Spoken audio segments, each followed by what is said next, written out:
in what capacity do you think, well, obviously Bradley Manning came to you with this information in confidence, I believe. It seems logical anyway. In what capacity do you think he felt that he could tell you these things in confidence? Did he feel that he was speaking to a journalist?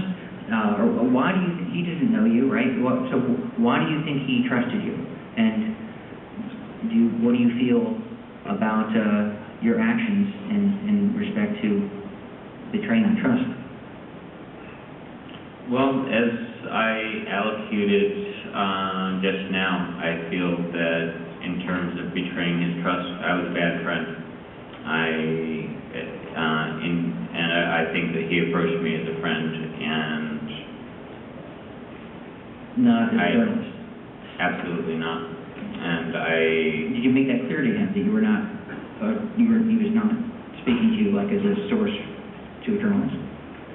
Without going into personal details about Mr. Manning, he spoke to me about a broad variety of things that were intensely personal to him, most of which I haven't made public because they served no public interest. They were about his personal life, about how he elects to live his life, or how life has elected to take him. And I wish that I still had the full logs. Mine's classified sections. I don't. But I believe that it's fairly clear to anybody reading them that it was an interaction between someone that perceived another individual as a friend and an individual who was trying to figure out what the hell to do. All right, we're very low on time. I'd like to have one last audience member, and then if you guys have any final words, but we don't want to run over. Final question. Very quick. Adrian, you've had a lot of people put a lot of actions that you are not responsible for on your plate in terms of U.S. foreign policy, in terms of our perception in the world and things the United States has been done bad. People sort of put that on you. Why do you feel that suddenly all of these things, you sort of said before that it's easy for somebody to go, yeah, murder's bad. At its core, what do you think is going on? Why is it that all these U.S. policy things and everything are getting attributed to your actions and those things are getting connected? Does that make sense? It makes sense, but it's hard for me to speak to simply because I, again, can't see what these people see from where they're standing, and I obviously respect their right to have an opinion. I haven't told anybody to shut the heck up when they have elected to disagree with me, but... Along those lines, I would say one thing is that anyone who, particularly from a podium, says that they believe in peace and freedom and justice and whatnot, and in the identities of people, be it people who are foreign throughout the world, trying to say that someone should not have an identity and they should have their name taken away and that they should not be recognized as a human being because you disagree with their actions is actually just as bad. All right. Kevin, you're going to have a final question. Please make it fast because Weed is coming up next and he has a skillet, I believe. My quick question is when you decided to inform against Manning, why did you have to go to the media? Why didn't you just do it and keep it a secret and not seek any type of media exposure?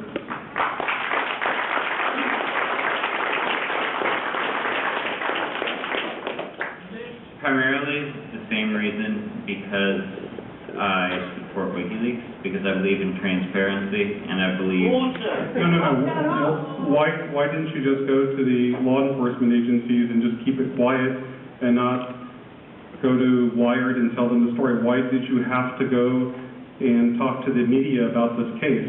Why was that important to you? Why do people here support WikiLeaks? Because they believe in the public's right to know. Why do I support WikiLeaks? Because I believe that in the majority of cases, the public has the right to know. I believe in this case, especially as much as it affects people in this room, people on the street who have never even fucking heard of it, they would have a right to know.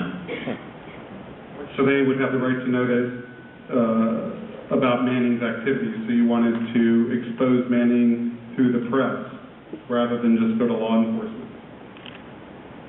Ultimately, there would have been a press release regarding Manning's activities from the, Arrest? Come again? From the arrest? Yes, and... But that came much later. There was so much media about this, and then later he was arrested. So much media that, I was just curious of why you had to go to the media and why you couldn't keep it quiet. I was just curious. It's a good question.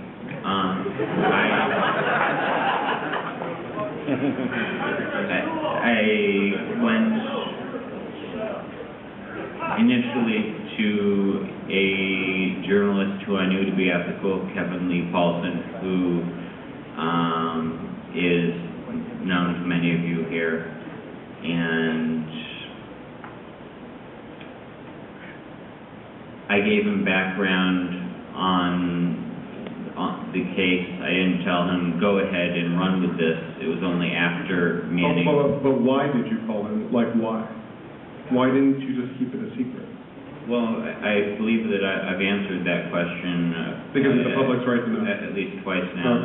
Because the public has a right to know, and especially because WikiLeaks is so intimately tied to the community that we have here, and to many communities that believe in freedom of information, that they would also have a right to know, form their own decisions, if they chose to do so, establish legal defense funds, because everyone has a right to be represented to the best of their ability. And the same reason that I went to Kevin with my arrest, because I felt that as a former hacker himself, he could represent the story better than the Washington Post or the Wall Street Journal. No offense to anyone in the audience there.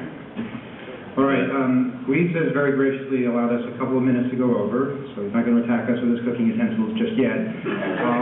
So I'd like to just, the three people who are standing now, and the fourth person, you can sit down. Now, the three people, you get to ask questions really quickly, no one else. We have to end this at some point. I know we're all having such fun here. So 1, 2, and 3, try to make it quick, and Adrian also. You speak about supporting WikiLeaks and transparency, and this is the first time that we might have had actual transparency into what the Army was doing, and current transparency that might have changed the policy, that might have ended the war, saved lives over there in Iraq, and brought back the lives of those people that would be involved in those missions. So you say you're trying to prevent them from dying. This is the best way to do it.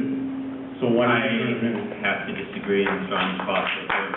I don't believe that there is anything that Mr. Manning released that would have resulted in troops pulling out of Iraq, pulling out of Afghanistan, in our intervention overseas ending in any way. It may have caused change, but it would not have been positive change in my estimation. Okay, we have room for 2 more. I see more than 2 people standing, so if your number is higher than 2, please do not stand. Person number 1, go ahead. I was just wondering, I saw in an article that you were diagnosed with Asperger's syndrome when you were 29, and I know a lot of people in the community have it, including me. I was just wondering what your experience was with that. I know it's kind of a little unrelated. I'll be brief because that's a little bit off topic, but it was eye-opening for me. I didn't really understand to some extent why I approached the world as much as I did, why I suffered from anxiety as much as I did, and talking to qualified medical professionals about it was very helpful. I feel a lot better about my life now than I did before I had a real proper diagnosis.